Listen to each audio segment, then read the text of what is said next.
Sejam bem-vindos ao PatoCast, o podcast da patologia das construções. Sou Felipe Lima e muito obrigado por vocês estarem aqui. Eu sou Marcos Grossi e hoje o nosso tema será inspeção de fachada. Vamos aqui então conversar tecnicamente, frente a frente, sobre a inspeção num dos sistemas mais complexos da edificação. Você acha, sim, dentre os 3 mais complexos, fachada estaria na tua visão, Grossi? Sim, se a gente for pensar, os mais relevantes, né? Estrutura, fachada e alguma coisa relacionada com umidade, né? Que daí Perfeito. Todos são mais incidentes e com um impacto grande para os usuários. Se a gente pegar a estrutura, ela realmente vai estar com um impacto muito grande, porque ela que sustenta toda a edificação. Sim. Porém, puxando um pouco de sardinha para o lado que eu gosto, que é a fachada, né?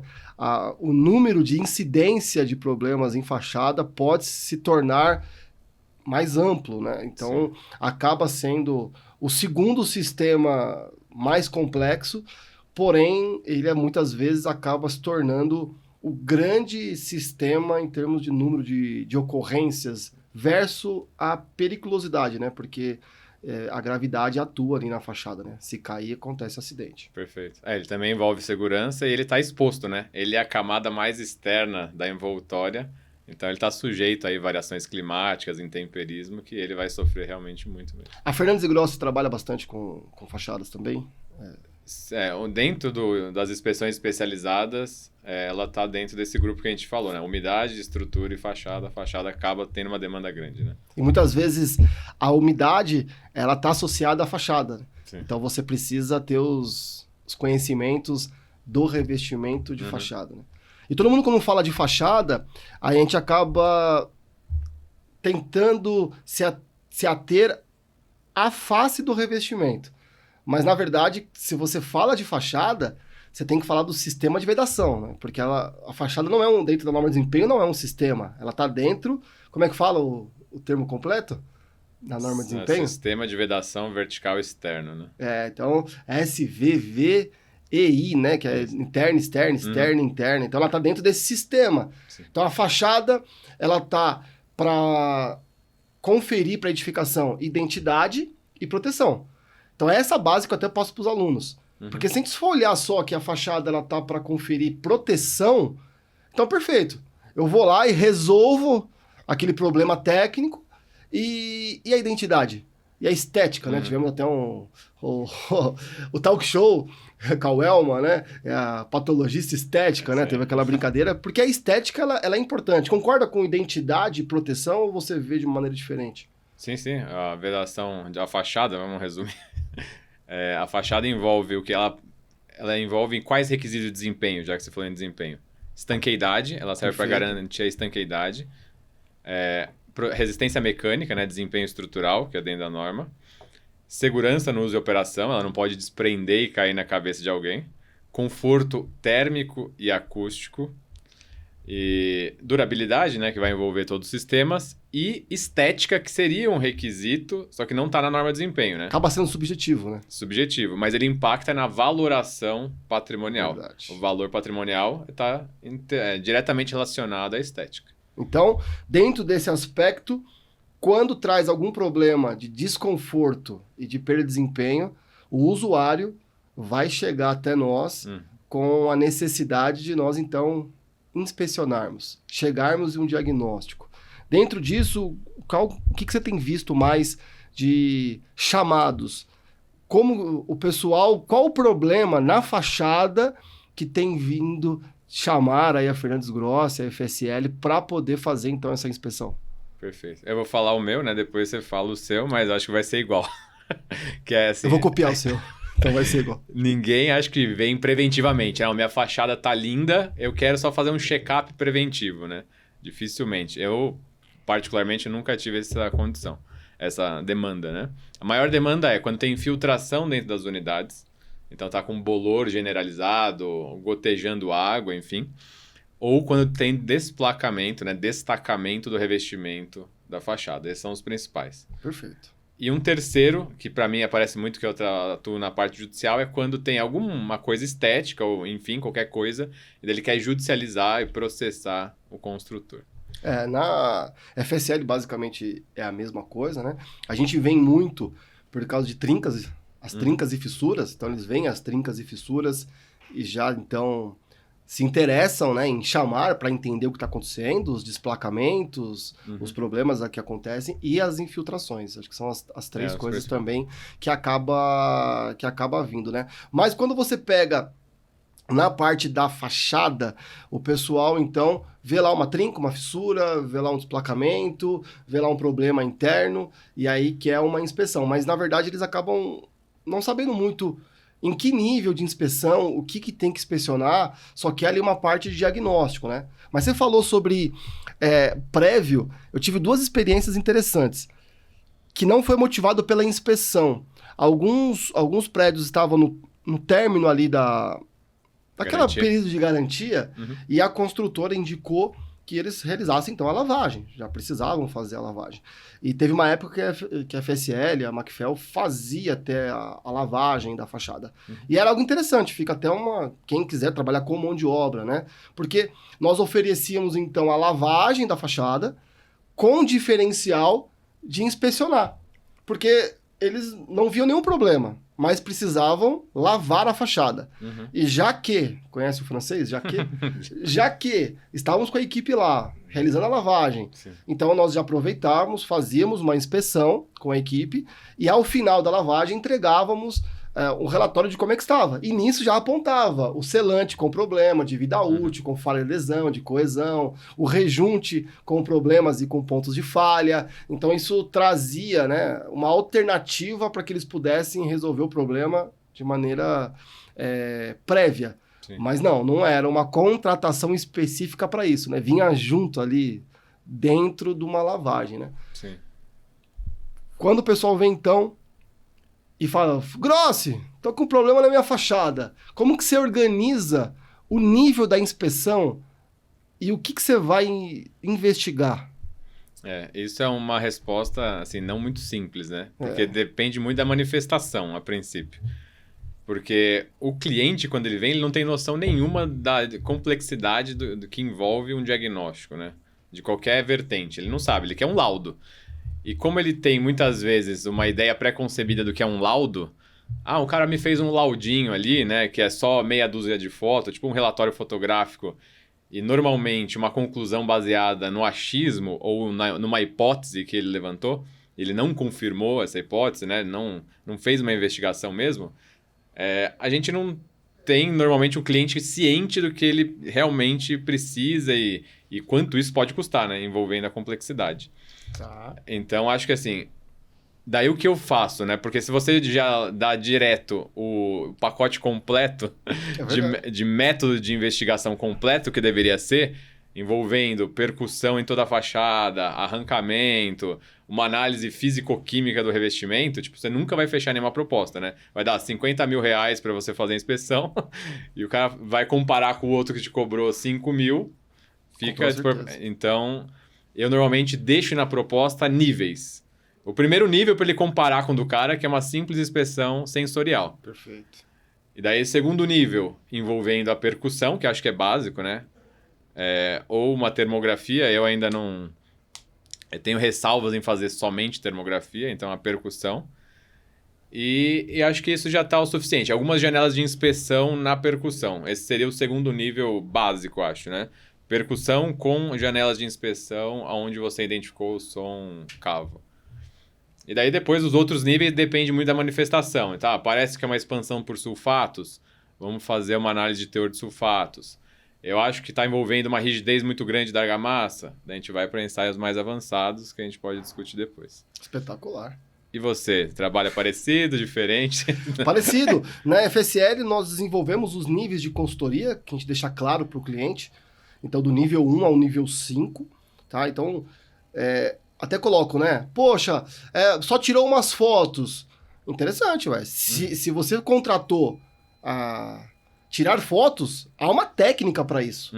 Há uma técnica, não é fácil, não é qualquer um que sabe tirar foto, saber o que tirar foto e como organizar essas fotos e como apresentar essas fotos. Nós chamamos isso do nível 1, que é de constatação e análise.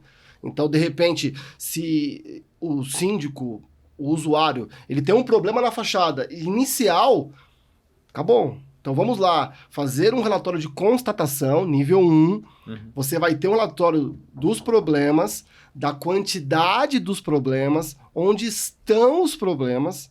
E aí, com isso, você consegue informar para os seus pares, levar para uma assembleia, levar para um conselho, levar para diversas... quem está ali que decide dizendo, olha, nós estamos com esse problema.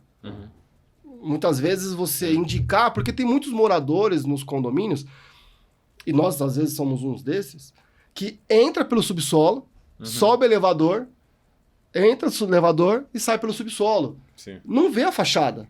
Exato. Então não consegue ver o nível dos problemas. E quando recebe um relatório dizendo, tá assim a fachada? Você já teve essa reação no relatório? Você, nossa, mas é o meu prédio. Porque Sim. eles não sabem o que ver. Então, ok. O que nós vendemos então na FSL? Clareza. Essa é o básico. Porém, eu vou trazer aqui então o básico do básico que a gente sempre em qualquer nível de inspeção, aí já passando para o nível que já envolve diagnóstico, né, que nós trazemos.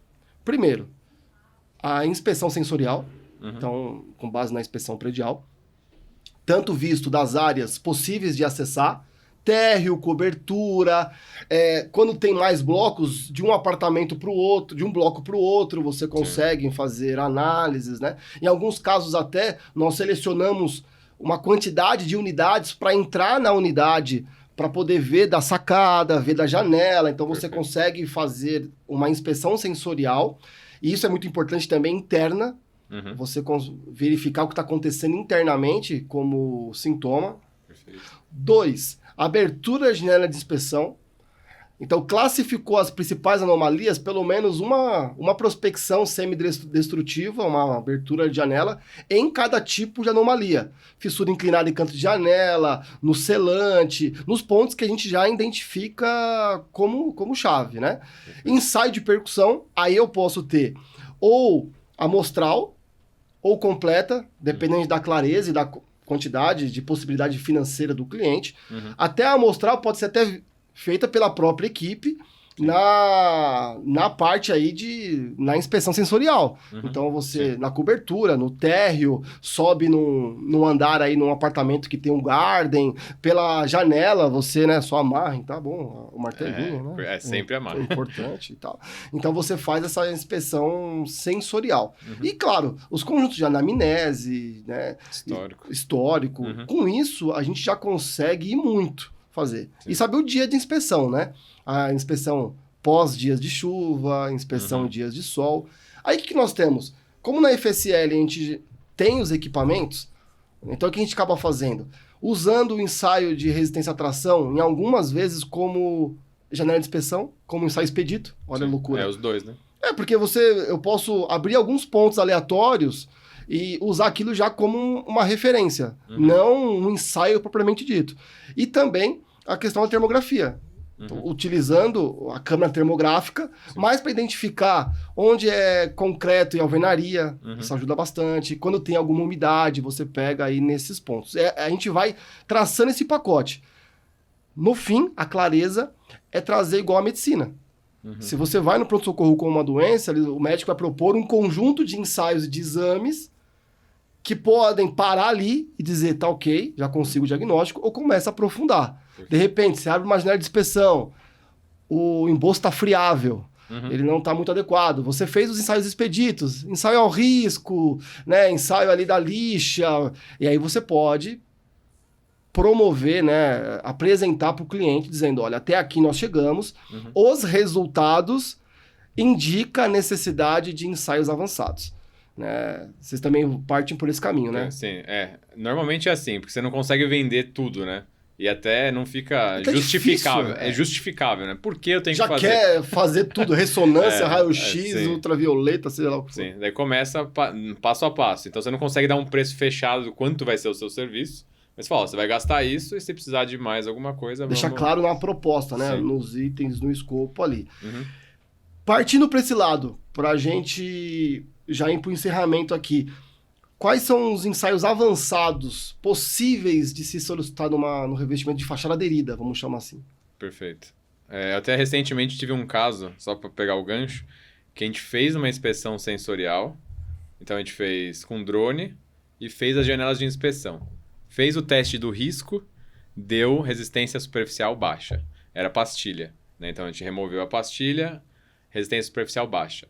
Daí eu não consigo nem dar a solução se eu não sei se tá baixo a resistência do emboço só na superfície ou inteiro dentro dele. Então, para isso que a gente fez, vamos fazer um ensaio de arrancamento não só na pastilha, vamos fazer um ensaio de arrancamento no emboço. Né? Então, desbasta superficialmente e vê como está essa aderência do emboço no substrato, não só pastilha no substrato. Né? Era uma edificação que estava cheio de fissuras de movimentação térmica e não tinha nenhuma junta. E daí, uma forma da gente verificar se realmente necessita, qual o espaçamento, sem usar um critério... Tipo, porque a norma te determina a cada tantos metros, né? Isso para um projeto novo. Na minha ideia, para um projeto velho, eu tenho que otimizar isso. Então, eu calculo qual é a distância ideal de uma junta para outra. Daí a gente faz um ensaio de módulo de elasticidade e um ensaio de resistência à compressão. Então, eu tenho uma noção, calculando qual vai ser a deformação desse revestimento, quanto ele vai dilatar ou não. Então, só com esses ensaios eu vou conseguir saber módulo e resistência à compressão. Outros ensaios mais avançados, se a gente tiver muito estufamento, que daí pode ser uma reação tardia do sulfato, né? Que o pessoal jogou gesso na argamassa, a gente faz um ensaio de teor de sulfatos. Né? Então a gente vê a quantidade. Você tem que ter noção do tipo de cimento da sua argamassa para você saber se está excessivo ou não, mas a gente pode chutar um tipo de cimento e estimar, né, se está com gesso ou não, né, nessa argamassa. Outro ensaio que a gente pode fazer, principalmente se eu tenho muita fissura de retração, é um ensaio de flexão. Né? Então, resistência à flexão do revestimento, conciliado com de módulo e de resistência à compressão, a gente tem alguns cálculos que dá para fazer, daí a gente vê se a suscetibilidade dele fissurar ou não. Né? Então, dá para você estimar, isso é um revestimento muito rígido, menos rígido, ele vai ser mais... se ele estiver no começo da vida dele, será que ele vai fissurar muito até o final? Né? Então, esses são os que eu entenderia que são um pouco mais avançados. Poderia partir para o ensaio não destrutivo dessa ordem de grandeza, fazer um ultrassom, né? Outras coisas assim, mas basicamente esses que eu acho que são mais comuns dos avançados, né? Tem mais avançados, mas acho que para casos mais específicos. Não sei se você tem algum... O que eu já usei também é o de reconstituição do traço. Ah, perfeito. Também é bem interessante, né? Porque, claro, não é preciso, mas traz uma relação muito importante. No caso, a gente via que o emboço estava muito friável, então qual que era a ideia? Será que aquele emboço tem a capacidade de receber uma nova placa cerâmica? Porque a que já está soltando, ok, né? Então, será que tem? E você via, então, a coloração dele bem clara, você via ele com pouca resistência. Porque nós temos aí, por exemplo, a parte de técnicas de reabilitação mais avançadas, com pinamento, com diversas outras técnicas. Mas precisa de um emboço que tenha a capacidade importante de se sustentar. Senão você vai colocar ali um pino. Já trabalhei com isso lá em 2006. Nós fixamos todo o emboço na estrutura do prédio. Mas era um emboço, depois que foi feita a reconstituição do traço, com nível de teor de cimento altíssimo. Talvez o pessoal imaginou, porque tinha uma espessura alta de emboço, vou colocar mais cimento para compensar isso. Tornou uma placa pétrea, rígida. Então, abrimos juntas e fixamos esse emboço na base. A reconstituição de traço traz essa possibilidade para ver a quantidade de cimento, de cal, de areia, de finos. Também tem um ensaio de colorimetria. Ou seja, dá para partir para mais detalhes, né? Só que isso você só vai saber depois que, basicamente, na minha opinião, vá preparado para um ensaio de percussão, nem que seja você mesmo amostralmente, abrir janelas de inspeção adoidado. E dá para nós mesmos abrirmos patologistas. Uma furadeira potente, ou até aquelas com bateria para alguns casos específicos, com uma serra-copo, né? Ou uma maquita com bom disco, sempre com EPI, tudo preparadinho, dá para abrir, dá para cortar. De vez em quando ali uma talhadeira, uma marreta, dá para você sentir o emboço. Se você tá batendo e não sai, você já se torna um ensaio expedito, né? Uma termografia, você consegue, e a análise, né? A caracterização do revestimento, para mim, já é a base. Daí em diante, vai depender também do cliente que quer. Às vezes o cliente já quer trocar o revestimento, já quer realizar um retrofit, já quer ir para outros caminhos, fazer um ensaio. Então vamos lá. Grandes ensaios aprofundados é para chegar em diagnósticos. Mas dependendo já da decisão da terapia, o diagnóstico não precisa ir tão aprofundado. Se já é para saber que vai precisar remover todo o revestimento, saber qual é a real causa naquele momento, se não tem um problema judicial, não tem nenhum outro aspecto, só se for curiosidade, né? Então, assim, o nível do investimento no diagnóstico vai depender dos resultados, né? Da onde a gente quer chegar com aquela consultoria, né, Grosso? Perfeito. E a ideia é um equilíbrio, né, que a gente tem que ter noção. Porque às vezes o ensaio é mais caro que a solução. É verdade. Então, dá a solução independentemente se você confirmou ou não aquela causa, né? E tem remédios que são dados sem saber a causa. Sim. Você sabe o sintoma, então você cuida do sintoma. Perfeito. Fachada é um universo maravilhoso, né? A gente pode um dia fazer um Fachadas 2, o que você acha? Sobre diagnóstico, tomada de decisão.